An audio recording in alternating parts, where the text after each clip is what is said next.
Good morning, everyone. We're going to try and cover in 30 minutes the results and status of about 15 or 20 years of planning and work. Meriden 2020 is a marketing brand that we use, but it's also a statement of the objective that we have to implement these plans that I'm going to describe to you within that time frame. So we have about 5 years to go. We'll see if I know how to use the clicker. If you don't know, Meriden's located in about the middle of the state, halfway between Hartford and New Haven, halfway between Boston and New York. Excellent highway access. Many of the major highways run through, along the Amtrak rail line, even a small municipal airport. That great philosopher, Jimmy Buffett, once said, "Without geography, we're nowhere." So I wanted you to know where we are, but that's the good part of the geography. The bad part is that Meriden is surrounded by high trap rock basalt ridges. The center of Meriden, which is the subject of all these plans, is the bottom of the bowl. And the result of that is that we have historically suffered from a number of different issues. Flood control, you're looking, I don't know if there's a laser. The pictures on the other side are from our 1992 flood. Over $14 million of private property damage. The picture on the top is exactly opposite the rail station, and that's people floating and boats floating and cars floating down State Street, where the rail station is located. Down below that, you can see another major street in our city center, Hanover Street. Those are police patrol cars also floating down the street, and all apologies to anybody from New Haven, but Burdeleski's used to make the best wood-fired brick oven pizza in the world, and those are guys in a rowboat rowing down the street where that was located.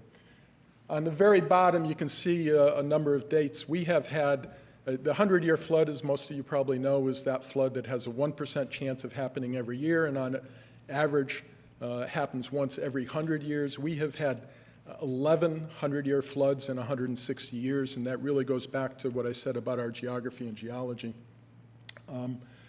1992 and 1996, the total property damage was over $26 million. Meriden also, because of its location, because the rail came through, and if you ever have to tell somebody how you know that transit-oriented development works, all you got to do is look back at history. The first time the railroad went through wherever it was in the country, development followed. It followed here. Meriden industrialized early. International Silver was the leading silver manufacturer in the entire world. The silver they made is still extremely collectible. But when all of those jobs and that manufacturing departed for other countries, what we were left with was a legacy of brownfields. The old photo up on the top is International Silver Company's what they called the big shop. Over 3,000 people worked there. Was located right in the center of town on what we now call the hub site, and we're going to talk about that as we go along. Another of the old manufacturing sites is on the bottom there. That's what we called Factory H. All the factories were lettered rather than numbered, and I think they stopped at about R or S. So a big industry and a legacy of a lot of brownfields. In addition to the problems that come from flood control issues, we have one of those urban renewal downtown roadway patterns where, if you can look at the red arrows down on the bottom left, every street is one way, every street runs into another. If you've been to Meriden, all the highway entrances and exits are partial exchanges. You can't leave the way that you came in, and people who aren't familiar with the downtown area, frankly, have a hard time getting out of it altogether. One of the studies that was done, the person who did the analysis called it the swirling vortex of doom. On the bottom right is as you can see, highly picturesque and attractive rail station. This is, I think, the third station that was constructed in Meriden. The other two were very nice, picturesque Victorian buildings, and this is obviously an early 1960s building that's in a state of disrepair. Up on the top, Meriden actually did a streetscape project back in the 90s. And when we talk about things that are sustainable, the object here is to do things in a way that they last, where people don't have to come along 20 or 30 years later and redo them. things that are resilient, that take care of themselves, that are low maintenance. That's an example of how not to do that sort of work. You're looking at a photo of the Mills Public Housing Complex, 140 units, 3 high-rise, at least for Meriden, 7 8-story buildings, a number of low-rise buildings, obsolete, poorly designed, concentrated poverty, built in a floodplain. If we could have done anything else wrong, I'm not sure what it is. So another issue that needs to be addressed, and it's not just the public housing in Meriden, but a lot of the housing was built early. A lot of that housing is very old and presents other kinds of challenges. Down on the bottom right, just to relate a couple of things that I've talked about, you can see where the Mills apartments are located, and what you're looking at is a smaller version of our flood control map with the dark blue and the light blue areas being the areas that are within the 100-year floodplain. And this is right in the heart, the center of Meriden. We try to look at these things not just from an infrastructure point of view, but from the point of view of the residents and the people that are living in this area. So within that, what we call our city center, the half-mile radius around the rail station, I don't care what statistic you pick out, whether it's unemployment, poverty, age of housing stock, everything is 2 to 3 to 4 times worse in the city center than it is in the rest of Meriden.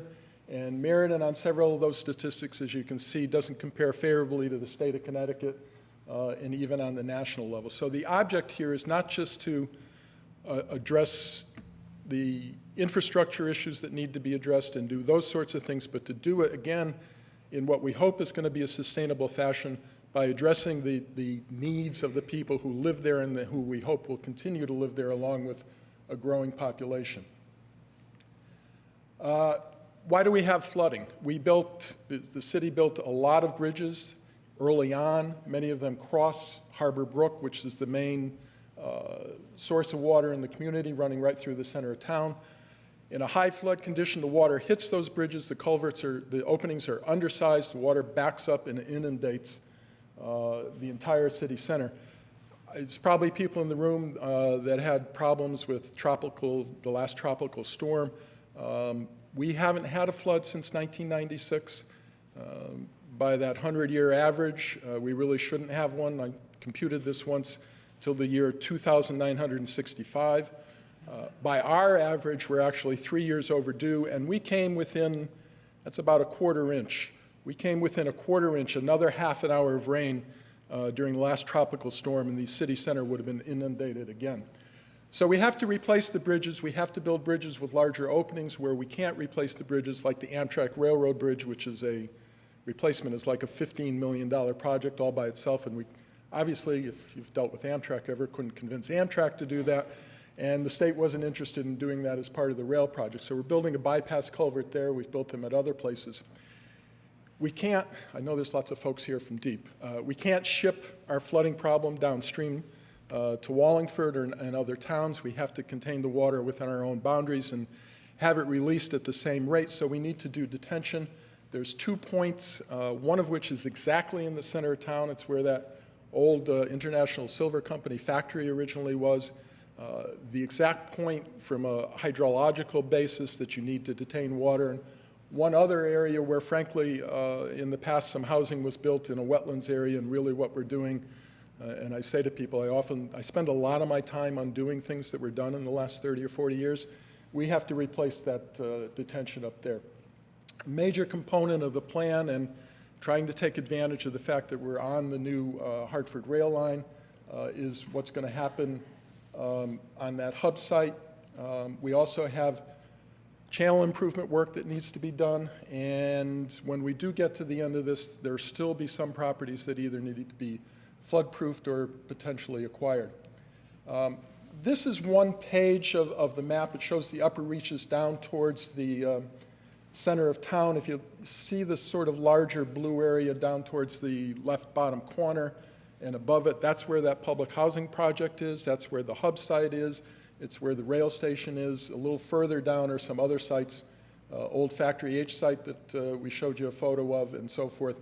that Juliet is going to talk about later on. I'm the guy here sort of presenting the issues to you, and she's going to give you some of the solutions and what we're doing about it.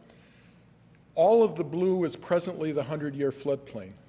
The dark blue is what will remain when we've completed the flood control project. So we're reducing the 100-year floodplain by 130 acres, removing 150 properties from the 100-year floodplain. Harbor Brook currently flows, another nice 1960s idea, flows through a concrete culvert.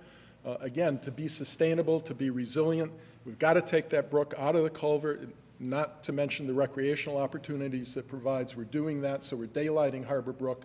I had, at the very beginning of my time as city manager, quite a few conversations with major developers, people who had an interest in locating in a downtown setting, and it simply wasn't possible to do that then without curing this problem, so this will make that possible.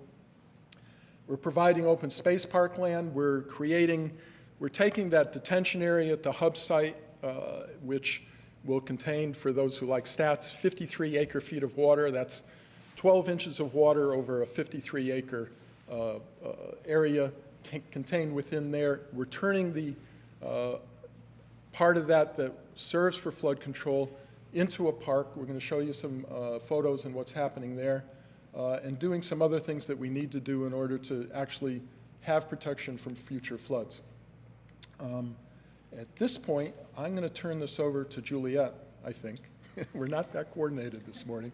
And she's going to begin to talk to you about some of the development opportunities that really have arisen as part of this process with the for us, a great deal of serendipity with the state investing in what was the New Haven-Hartford-Springfield rail line, now called the Hartford Line, and the coming together of really a large number of factors that are allowing us, I think, to achieve that goal that I was talking about for Meriden 2020.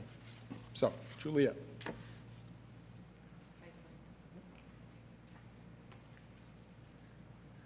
Okay. All right. Good morning. I'm Juliet Burdeleski, the Director of Economic Development for the City of Meriden. I've been in my role a couple of years now, and as you can see from Larry's presentation, we have our challenges ahead of us.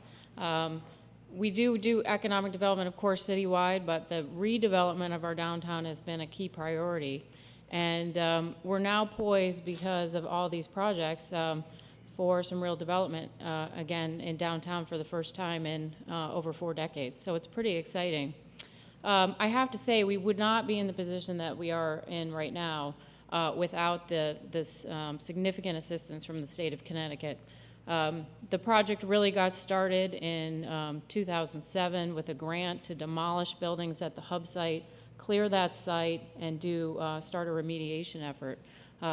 Part of that grant, we had some leftover funds. The state was amenable to having that money go into the creation of the flood control plan for the hub site, that green area in the middle, and a TOD plan. We did our research and we said, other communities around the country, New Jersey, Maryland, DC, they really got their start by doing a TOD plan. So we said to the state, to figure out how we want to redevelop this downtown, we'd like to have the resources reallocated to having a TOD master plan for Meriden. So that was about a 2-year process from 2012 to 2013 that dovetailed also into the Plan of Conservation and Development, which was completed in 2009. Following that, we were awarded an $850,000 TOD pilot grant, which we took and even advanced the plans even further. The pilot grant allowed us to do the TOD roadway improvement studies, market assessments, financial assessments, and really to figure out what our market in Meriden would bring, even considering the constraints and the challenges that we have. So first of all, I'm sure many of you know that the Hartford-Springfield rail line, now called the Harper Line, is well on its way. It's under construction.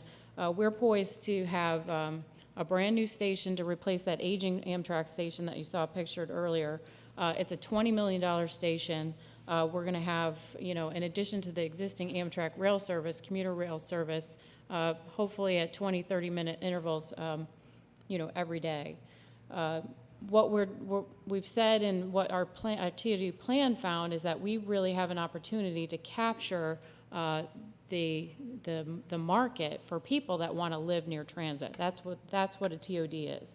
People that don't want to necessarily use their cars for every trip. They'd like to have multimodal options, walking, transit, bicycling, and so that's really where we found our study to be extremely helpful. We said, you know, there's actually a demand for that in Connecticut and New England, and we found that we had a demand in our downtown for up to 1,000 new rental units. So how do we capture that?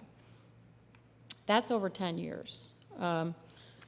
As Larry showed you, though, you know, getting people in and out of the train station area is not a slam dunk. We have taken some of that TOD pilot grant to actually study the TOD roadway network. That, you know, urban renewal era changes in the 1960s and 1970s really needs to be undone. We have congestion, we have, you know, poor pedestrian access, we have CT transit bus service, but we have gaps in service. So we were able to analyze that and come up with a plan to really improve the roadway system to make that access to the new commuter rail service seamless. The bad news is that that plan is about a $15 million plan. So how does a town like Meriden that really, we bond for all projects in a given year, for all public works projects, about $5 million a year? So how do you fund a $15 million capital improvement plan? So we're doing it in phases. So we have been squirreling away money from the city capital improvement fund. We've been applying for CMAQ money through the state of Connecticut. And actually, the project is competitive for these funds because it does reduce greenhouse gases, it does reduce congestion, it reduces VOCs and other criteria air pollutants, and you know, that's important for sustainability. Our studies, you know, again, we've hired engineering firms, again, using that TOD pilot grant. We show up cost-benefit analysis for doing the roadway improvements at least 1.5 times the investment. That doesn't even include the benefits that are coming from the rail service itself. All of the roadway design plans incorporate, and this is an important component, the complete streets design principles. So we're not looking at, you know, just redoing the roads and repaving and remilling and you know, that kind of thing.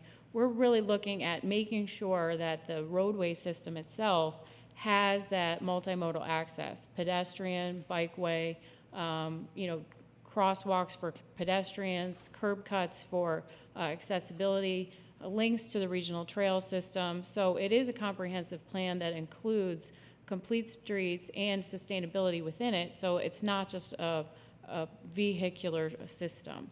And that's a really important part for the TOD because, again, people want to come and live in the TOD so they don't have to use a car. So don't make them use their car. So allow for them to travel safely throughout the TOD in other ways. This is a pretty neat shot above and then below of what the bridge and the hub plan are going to look like. It's under construction right now.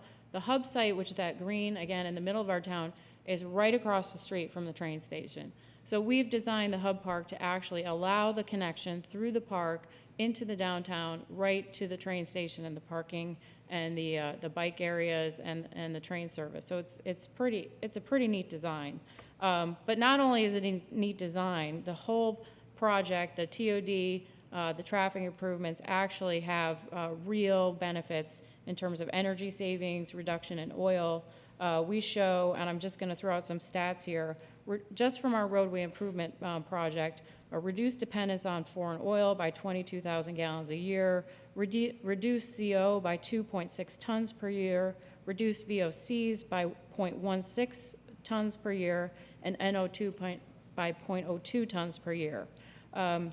These emission reductions are a direct benefit of the travel time savings from the proposed transportation improvements, again, not even including the increase in rail service. So this is just assuming that people are going to use the system as it's designed for walking, for bicycling, and transit, not even using their cars. We assumed a minimum of 10% vehicle modes split between now pedestrian, bikes, non-vehicles. So we even have potential for more than that.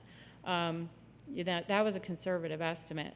I was just so pleased to see the Connecticut Fast Track. They announced, 1 million rides already on the CT Fast Track. I mean, who would have thought, a bus swipe would have generated that much interest? So, ConnDOT is projecting 400 trips per day from our rail station. I think we're just gonna, that's a really low estimate. So we're really excited about the potential here. As you can see, this is a photo of what it looks like as of last week. The bridge is in. You can see the hub, that's the daylighted Harper Brook, and the grassy areas and the development areas that are going to be around the hub site. So what's going on with economic development? The best thing about the Harper Brook flood control plan, from my perspective as economic development, is that it takes these properties out of the floodplain. So we can now market these properties as close to the train station, out of the floodplain, and available for development. So part of what we did with the TOD pilot grant is we issued a RFP process for transit-oriented developers. We didn't know what we were going to get, but we had a very, I would say, a robust process. We had initially about 13 developers interested. Through our process, we ended up selecting 3 developers that have experience around the country and, particularly in the Northeast, of doing mixed-use developments in urban settings around transit.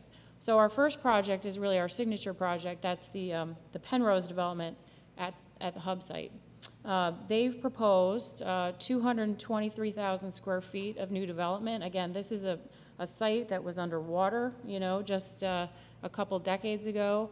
223,000 square feet within the hub site, 170 rental housing units, 80% market rate, 70,000 plus square feet of commercial, designed in a visitor center and a pavilion with links to the park and the public spaces, and an upfront payment to the city of $1.2 million, which is just would be just a great thing for the city of Meriden to set up a fund then to maintain the park and bring money back into the city of Meriden for the first time in a long time.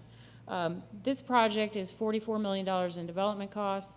And it just would be, a home run for the city. So under our terms, under our selection process, we're now, we've officially selected Penrose for this site, and we hope to have a development agreement in place by January 2016, with construction then able to start next year. The next site, a little bit tougher site. This is the, just south of the hub site is a 1.6 acre parcel that is the newspaper building, the RecordJournal Building. Again, with state and federal assistance, the city of Meriden purchased this building last year. It's a brownfield site. It needs cleanup. So what the city is bringing into the table is our expertise and our ability to leverage the state and federal funds. We just got a DCD grant for $1.7 million under the Brownfields program to clean up this site, demolish the building, prepare the site for development. I'm happy to say I just received the developer agreement for this site yesterday, so we're going to be reviewing that. And again, we hope to have them under contract to do this project in the next couple of months. This is a little bit a different project. It's because we used HUD money and some state money to acquire the building. This is going to be a higher percent of affordable housing and a location for some of the relocation units for the Mills Public Housing Project that's now going to be relocated as a part of our redevelopment plan. The next site, this is another challenging site because it's located right next to Harper Brook, but again, the Harper Brook flood control plan opens up this site for redevelopment. This is a plan presented by POCO partners. Again, they were selected for this specific site through our TOD RFP process. They have proposed to save a historic mill building, do an adaptive reuse project and then build some new buildings around it. This is a $54 million project that would take advantage of historic tax credits for saving the mill structure. POCO Partners is doing this in other cities, and we're pretty excited about it. So again, those are kind of some of the hardscape projects that we're working on. I'm going to turn it back over to Larry for some concluding remarks and just talk about how we're bringing in the more the people aspect and the social aspect of our community. And I see I have 2 minutes left. Meriden has the unique privilege of being both a Promise Neighborhood Selected Community, that's U.S. Department of Education program, and a Choice Neighborhood Selected Community, that's HUD. We've combined those resources and done the same thing that we did in terms of economic development or flood control, gathered together the statistics, the data, made the plans, planned the strategies, and so forth. That slide speaks to how we did that. We had a remarkable percentage of responses from the residents of that public housing center and other residents in the area. That slide is probably my favorite slide, and it does speak to sort of the holistic nature of what we're trying to do.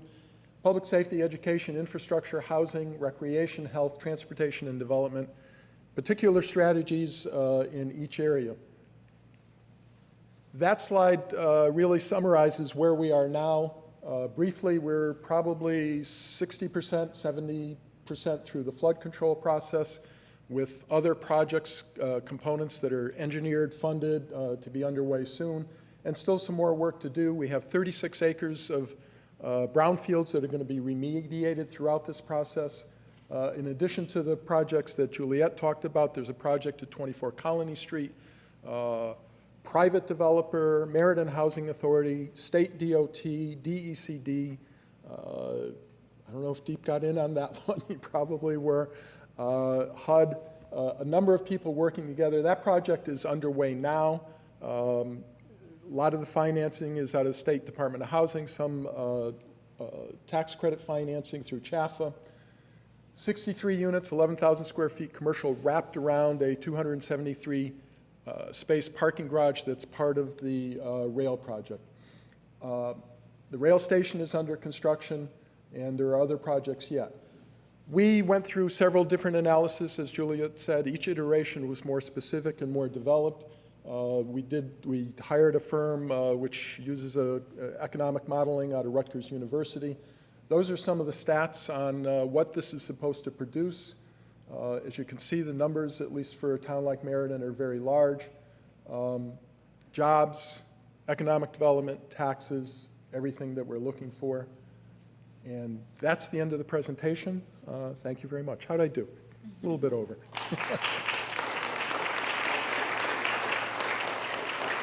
That's you, right? Thanks so much, Larry and Juliet. Really inspiring. Any questions? And please come to the mic so that we can catch it on the video. Bruce? First, let me congratulate you on a really exciting project. This is like once in a lifetime for somebody at your position to be in, to be able to remake a community like this. My question is related to the federal flood insurance program and whether you have started the process of amending the flood insurance rate maps to take those properties out, and if so, how complicated has it been so far? We're fully permitted by DEEP and also by the Army Corps of Engineers, and we have a conditional letter of map revision from FEMA.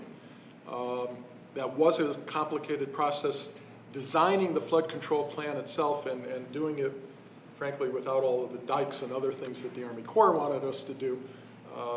Took a while to get done, but we are fully permitted.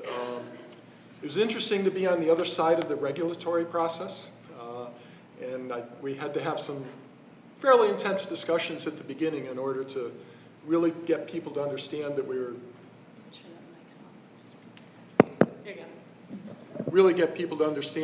voluntarily undertaking something that the city itself had no obligation to do, and everybody needed to get together on the same page. But that actually happened early on, and it's been a good process soon. So each project component, we go back for a little more approval. Each time we complete something, we're able to take a certain area by the flood mapping out of the 100-year floodplain. We need to complete the entire plan to get all of that 130 acres that we talked about, but it's an ongoing process, and sounds easy. All we have to do is execute. Great, thanks. One more quick question for Meriden? Okay, great. Well, thank you very much.